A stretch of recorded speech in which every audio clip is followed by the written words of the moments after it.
Hello guys, just a video here regarding this plant. I'm very stoked.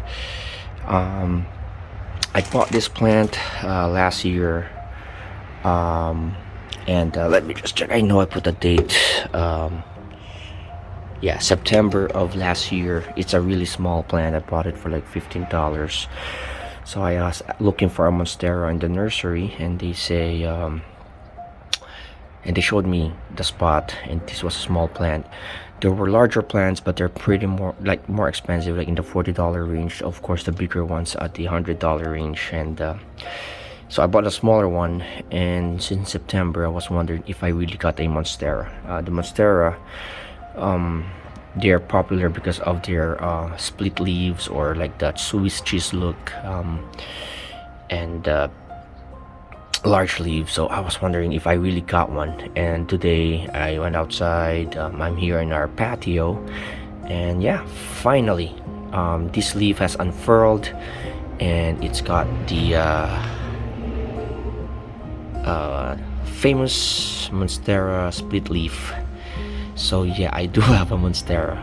Now this plant has always been an easy grower for me. I bought it, as I've said, as a small plant. I did a video, a repot video, which is from like 2 plants. I had 6. I got the 3 largest, put them in this pot, and actually on a moss pole or a cocoa coir pole, and place them here outside in the start of spring.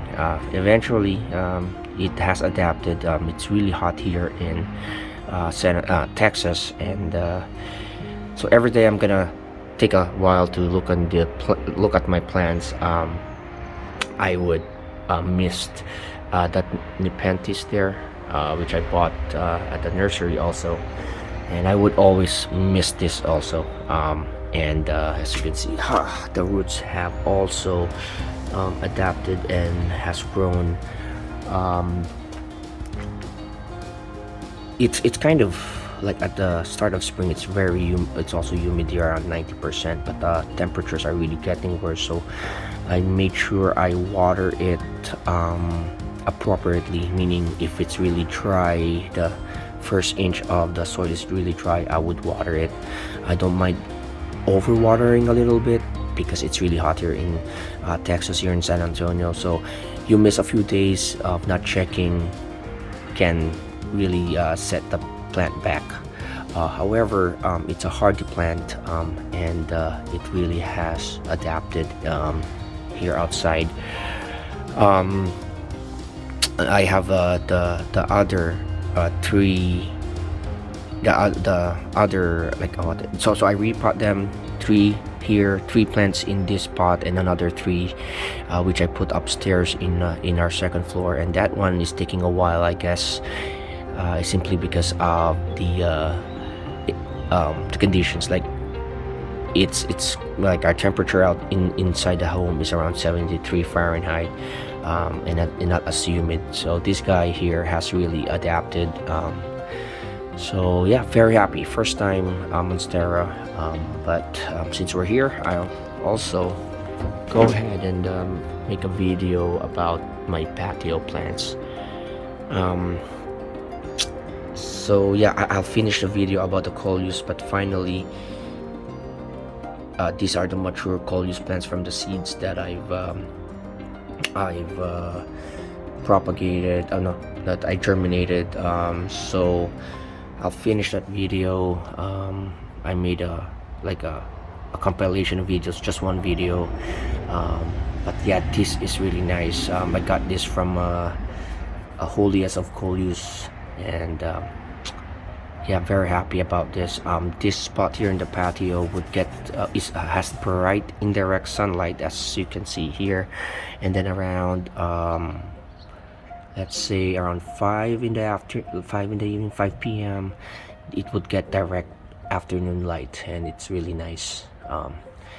And this is a stand plant shelf from Amazon, and yeah, these are other plants that I got from the nursery. This one is the Creeping Charlie that I have in my grow tent. So I decided, since I made a lot of cuttings already, I decided to put this one out here, and it's doing really well. Same with the aluminum plant over there, really nice. And then this is the prayer plant, Maranta. A really nice plant. When I saw this, I've been seeing this online. I was glad I was able to see it at the nursery. Pretty the price is like around $15, so not that bad, but it's been growing really well for me. It's got really nice leaves, and yeah, just an easy plant. I've never had any issues. Basically just the first inch of the pot, the soil is dry, and then that's when I water it. Same thing here.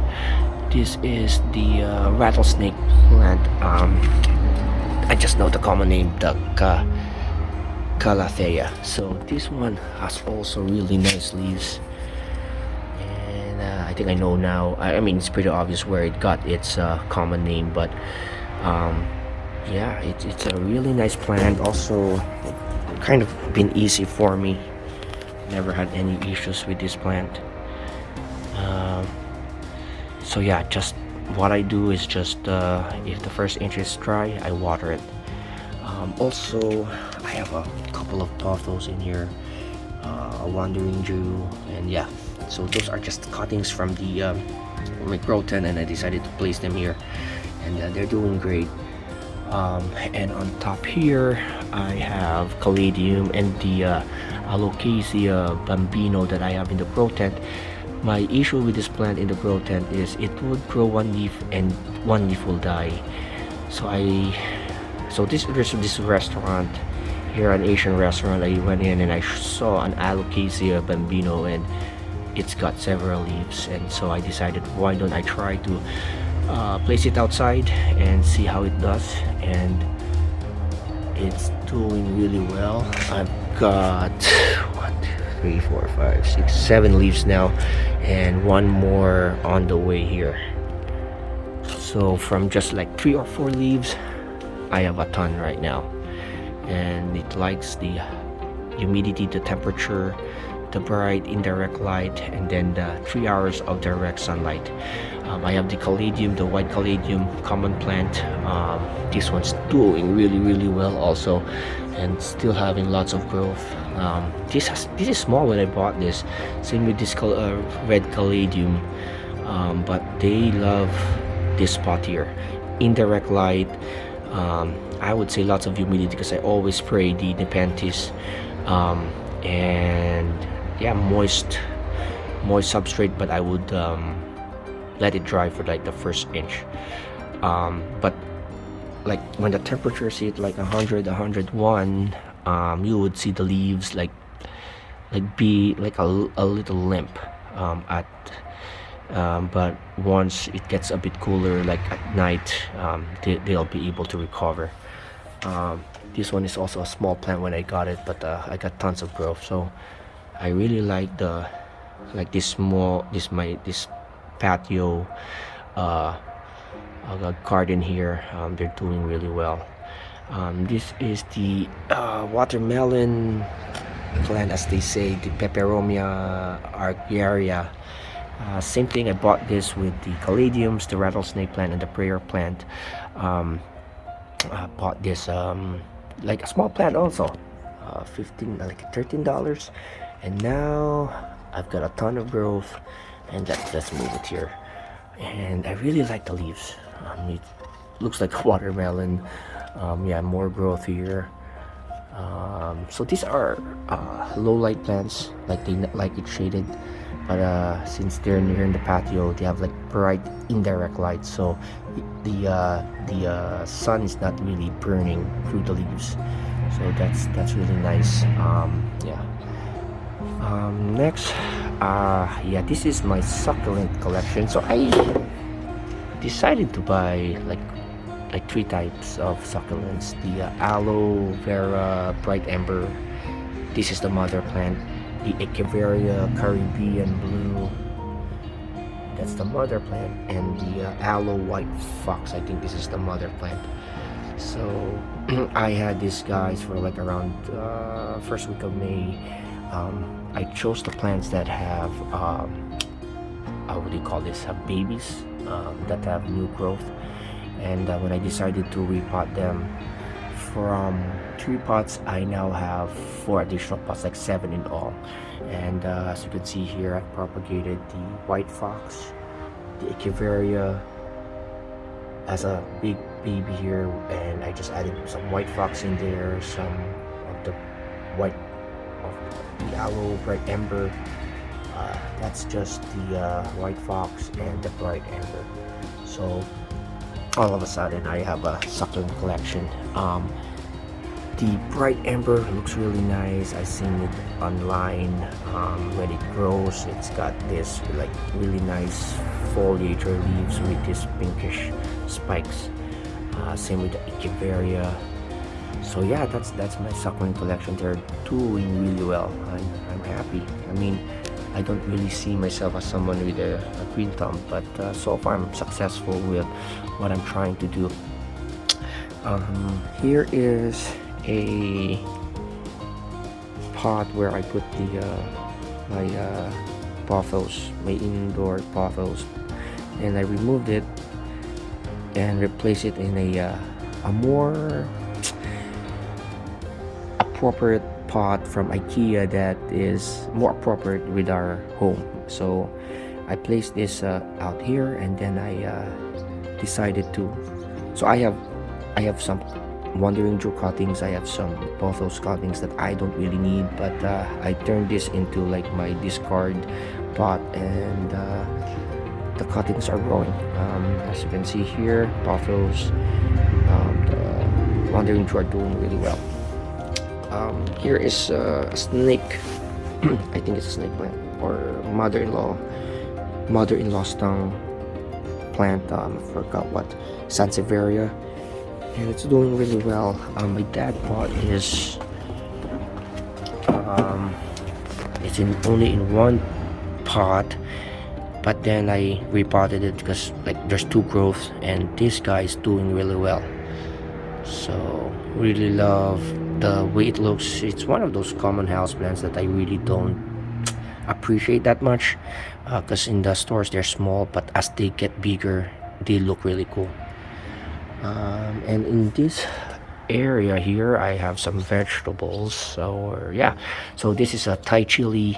Those are Philippine chilies. We call them siling labuyo. And we have the lemongrass. I have a papaya there, and then cilantro, basil, and an apple. My daughter, she's a first grader, she'll be 2nd grade next year, basically ate an apple, kept the seed, and we decided to plant it, and we've got one, so we'll plant it in the backyard.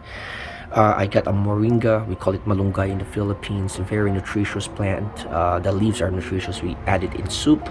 Of course, we've got some I forgot the actual term, scallions and dragon fruit. So my dad, so when we were in the Philippines, my friend gave me a 5-inch, around a 5-inch, that this big dragon fruit. I planted it back home, and my sister would send me pictures like, oh well, it grew big, and the type of dragon fruit we had was the one with that orange flesh. So it was not orange, red flesh. It was really nice. Anyway, our family and I, we became fans of dragon fruit, and my dad in California bought dragon fruit, propagated it, and decided to bring some here. And yeah, so we potted this one here, but we have more over there in our backyard, and I'll just show you. So that one, I mean, we planted this guy quite small, and now look at that. It's kind of, it's getting huge, and it's getting huge real fast. There. So it really likes the hot, bright Texas weather, and I would water it maybe twice a week, and yeah. And I just want to show you guys also what I've been doing in our backyard. So that is what we call calamansi. It's like an Asian lime. I have papaya planted. There's a small one over there, and the others are actually growing there. And I have an orange tree, which together with the calamansi, I planted it quite early, and then I didn't expect that there would be a cold front and nearly killed this plant. But the orange tree has recovered, but instead of just like being a big plant now, it's gotta like set it back a little bit. And also, sorry for that's the lemon tree. There you go. And here is Venus flytrap. This is the one I bought from Pet Flytrap. This is from the same nursery I bought the other plants from, and also a Sarracenia. So far they're also doing good. I placed them here to get more full sun, and I think I hope I'm not killing them, but we'll see. So yeah, anyway, that's it. I'm really happy about my patio shelf garden here, and yeah, just wanna do an update about the Monstera and all my stuff here. And yeah, thank you guys, and have a good day.